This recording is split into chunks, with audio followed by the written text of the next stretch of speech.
Welcome, ladies and gentlemen. We have got a program for you today. You don't want to miss one bit of it. First, starting off, the president is accusing the Saudi royal family of, quote, deception and lies. Now, that's a pretty strong statement, but that Mohammed bin Faisal, it's long overdue. Their story of what happened to a Washington Post journalist continues to change, and the suspicion continues to grow. It actually smells bad. The Saudis finally admitted Jamal Khashoggi died at the hands of Saudi operatives. But how it happened is still unclear. As Amber Strong reports, the president wants answers. In a phone conversation Sunday evening, President Trump and Turkish President Erdogan agreed the details of Jamal Khashoggi's death need to come to light.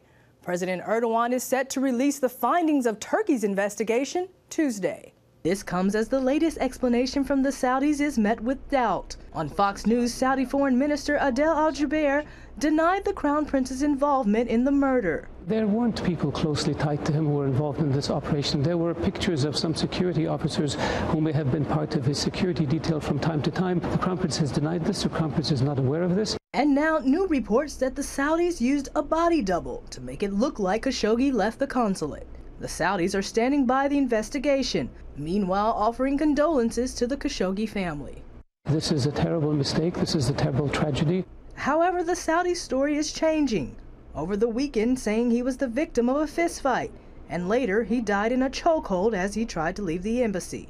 His colleagues aren't buying it. If we're going to give any credence to this, it's a setup and an ambush. Members of Congress agree. The cover stories from the Saudis are a mess. You don't bring a bone saw to an accidental fist fight.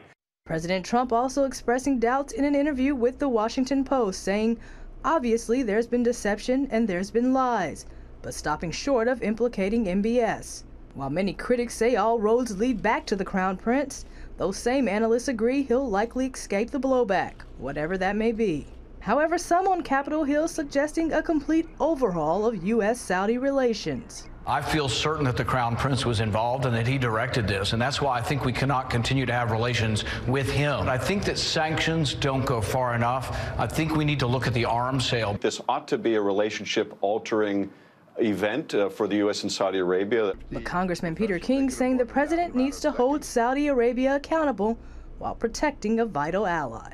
I would ask the president to try to thread the needle here, but still not hurt ourselves, because the Saudis do provide very effective intelligence. Now the world awaits the Turkish government, who says their findings will reveal what happened to Khashoggi in a very different way.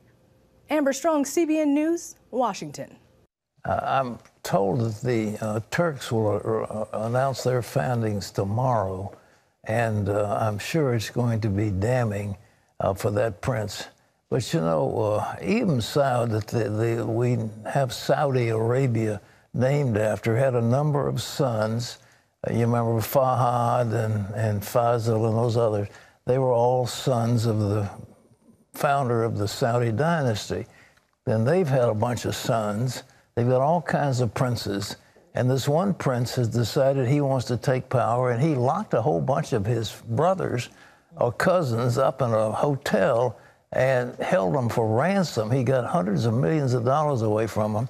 Some of them are still incommunicado. They don't know where they are. And this man has, on the one hand, he lets women drive, and they say, well, isn't he a liberalizer? On the other hand, he is a tyrant.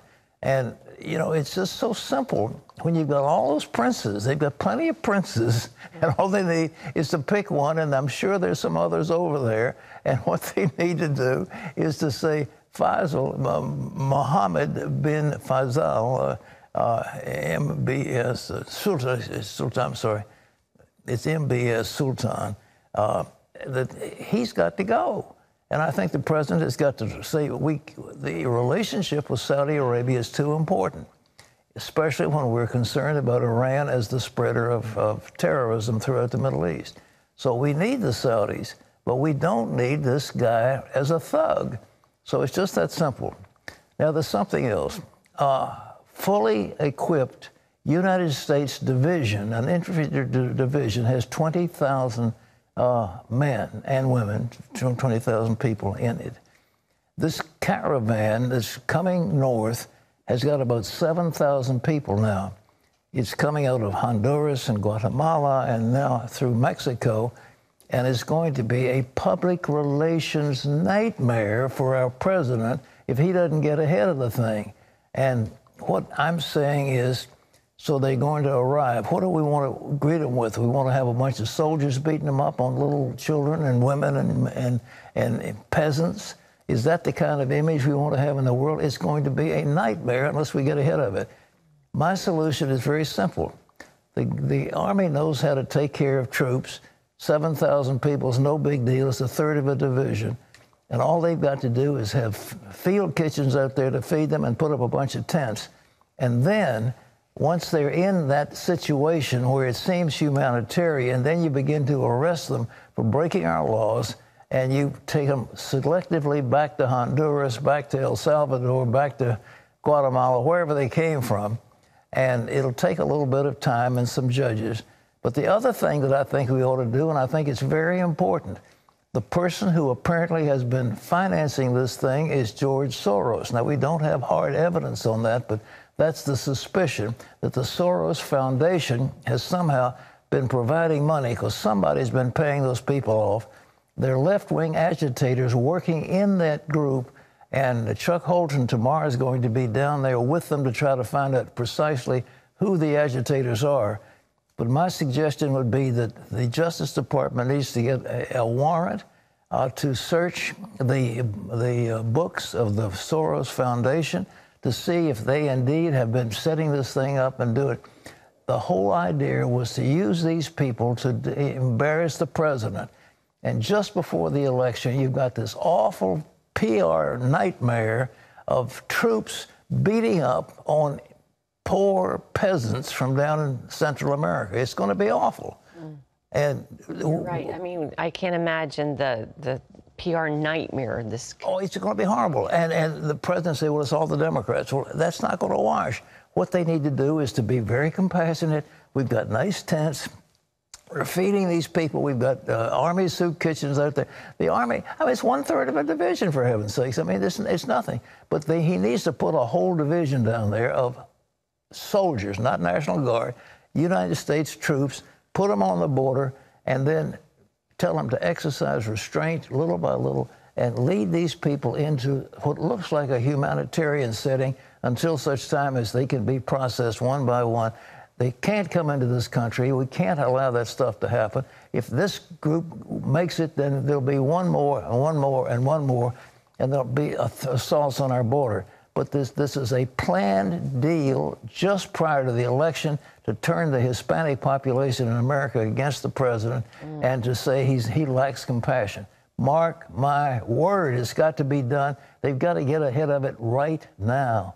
Ephraim Graham has more. Well, Pat, thousands of Central Americans pushed past border police and into Mexico this weekend. The migrant caravan headed for the U.S. has increased, as you said, to about 7,000.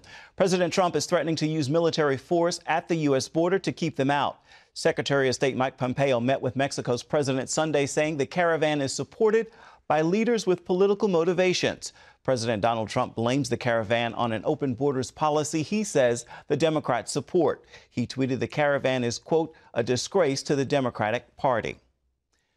The U.S. announcement it's moving the Palestinian consulate under the authority of our embassy in Israel is met with strong protest by Palestinian leaders. As Chris Mitchell reports, the move sends a strong signal on the future of Jerusalem. Behind me is the U.S. consulate in Jerusalem. For years, it served as a de facto embassy to the Palestinian Authority. That meant it answered directly to the State Department and bypassed the U.S. ambassador to Israel. Pompeo's announcement sends a signal that Jerusalem won't be a divided city. Now the consulate will come under the authority of U.S. Ambassador David Friedman, which some consider a victory over the objections of the State Department. Former Israeli ambassador to the U.S., Michael Oren, hailed the decision. In a tweet, he called the restructure a great day and that it signaled U.S. support for the Jewish state's claim to all of Jerusalem. He said it ends the last vestige of American support for the city's division. Israel, he said, is deeply grateful. But Palestinian leaders condemn the U.S. decision to downgrade the consulate.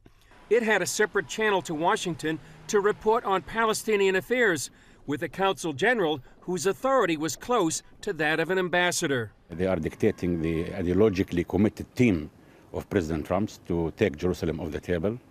This to us is like another settlement outpost in occupied Jerusalem. This does not create any facts other than dismantling the two-state solution.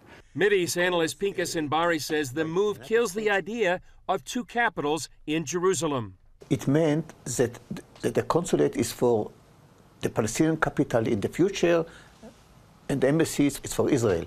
By uniting the two bodies in one means that there is no partition of Jerusalem anymore, and there will be no Palestinian capital in Jerusalem, and Jerusalem is a united city as far as the Americans perceive it. The Palestinians want Jerusalem to be their capital of a future Palestinian state.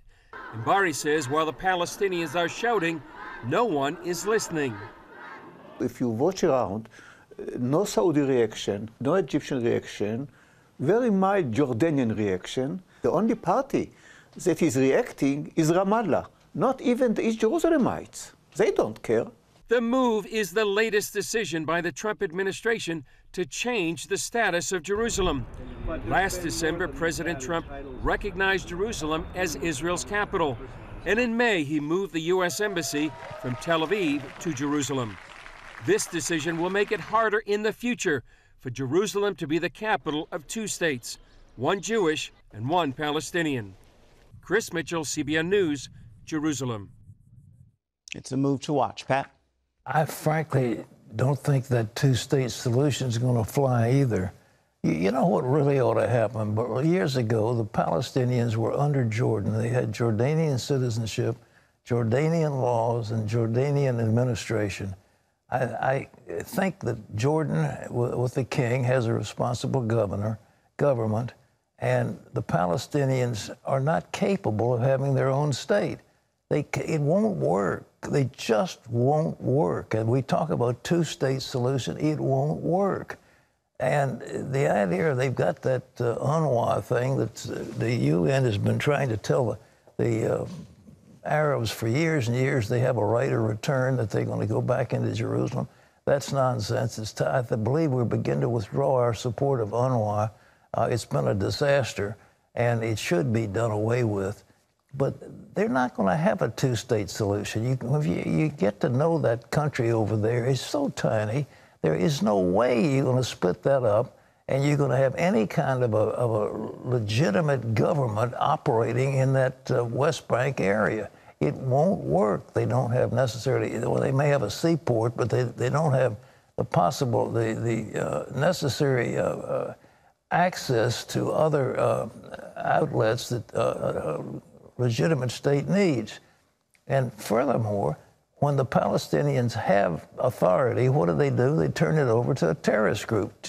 The Hamas runs the Palestinian Authority. So there isn't really a negotiating body. If Israel wants somebody to negotiate with, there's nobody there. And the Palestinian Authority is a joke. And it has been a joke. And it's time this is a fiction, this two-state solution. It isn't going to work. So that's my take, but the diplomats, I'm sure the State Department has another view of it. Ephraim. Pat, the Trump administration is looking to redefining transgender. Officials want to change the definition of gender to a biological condition determined at birth as either male or female. The New York Times is reporting the Department of Health and Human Services is leading an effort to establish a legal definition of sex under Title IX. Under it, a person's gender could not be changed once it was defined by the genitalia a person is born with. A protester confronted Senate Majority Leader Mitch McConnell at a Kentucky restaurant Friday. The man told McConnell and his wife, Transportation Secretary Elaine Chao, to, quote, get out of here and, quote, leave the entire country. Oh, yeah? Why don't you get out of here? Why don't you leave the entire country?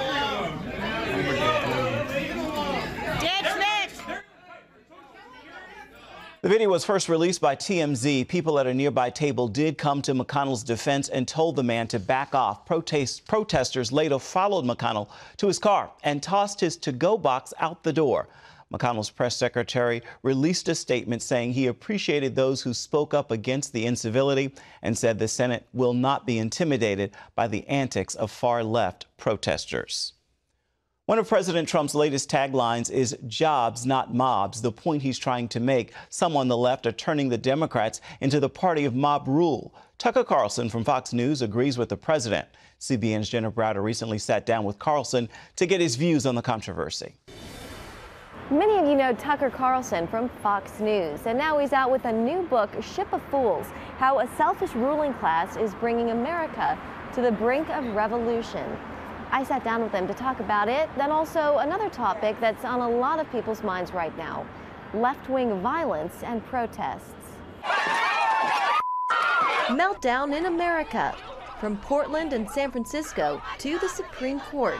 Many on the left are making their voices heard, sometimes in extreme ways. Are you gonna let our democracy die? So the Democratic Party obviously isn't in control of its crazy people on the street, okay? Those people are committing acts of violence. They don't want to admit that because they know it scares normal people. I mean, normal people who might vote Democrat are watching television. There's like an angry group of rich kids screaming at somebody or smashing car windows. They're not into that. Normal people are not into that at all. Even Democrats aren't into that.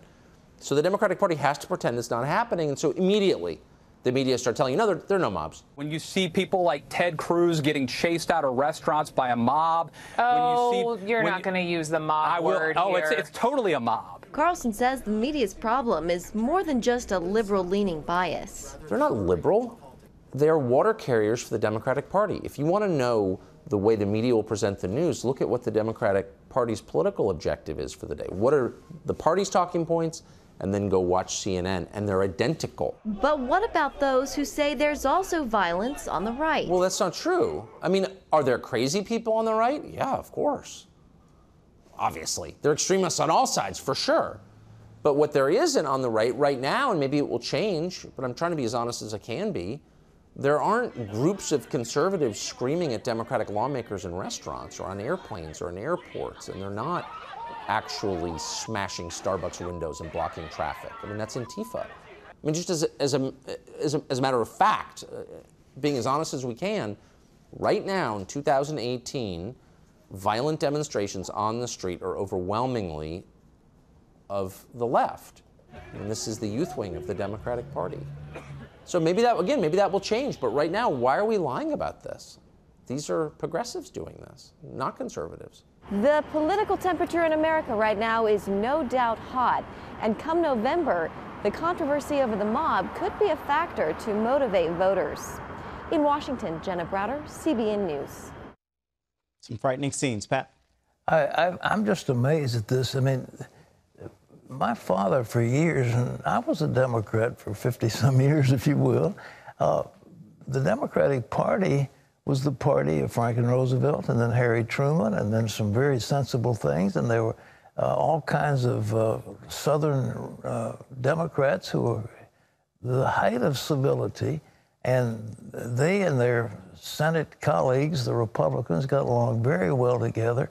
They had prayer meetings together on Wednesday morning. They had prayer breakfasts. And I mean, there was a spitter of civility. And this business of screaming at people, I think it came into pass during the riots of the late 60s when Bill Clinton and his wife were in college. And that's apparently what's happened, and they've tried to carry it over.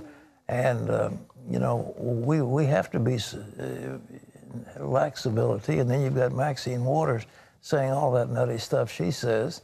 And you wonder, what in the world is wrong with these people?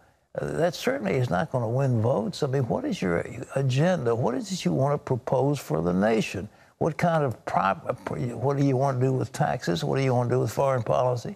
What do you want to do with infrastructure? All these things, what would you like to do?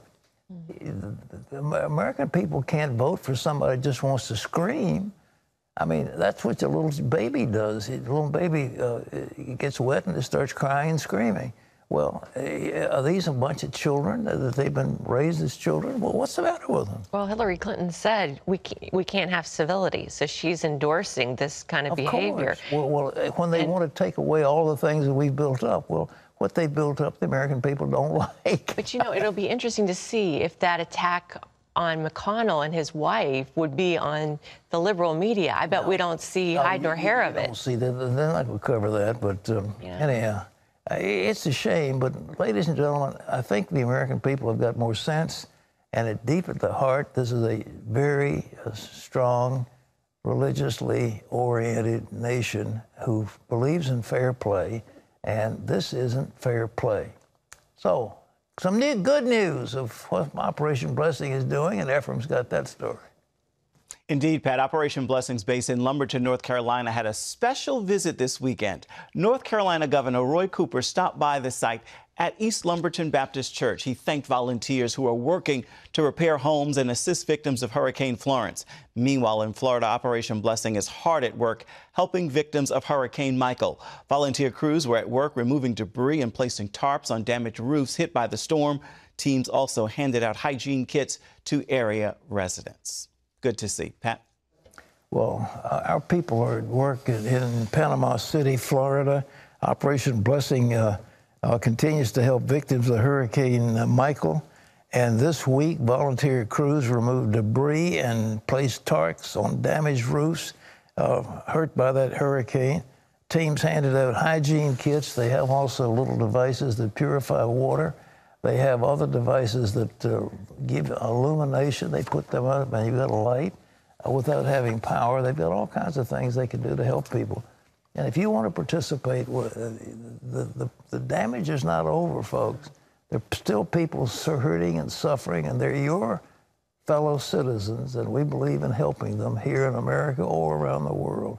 And the address is very simple: Operation Blessing, CBN Center, Virginia Beach, Virginia. And if you want to participate, don't hesitate to call in, make a pledge, and say, you can count on me. Okay.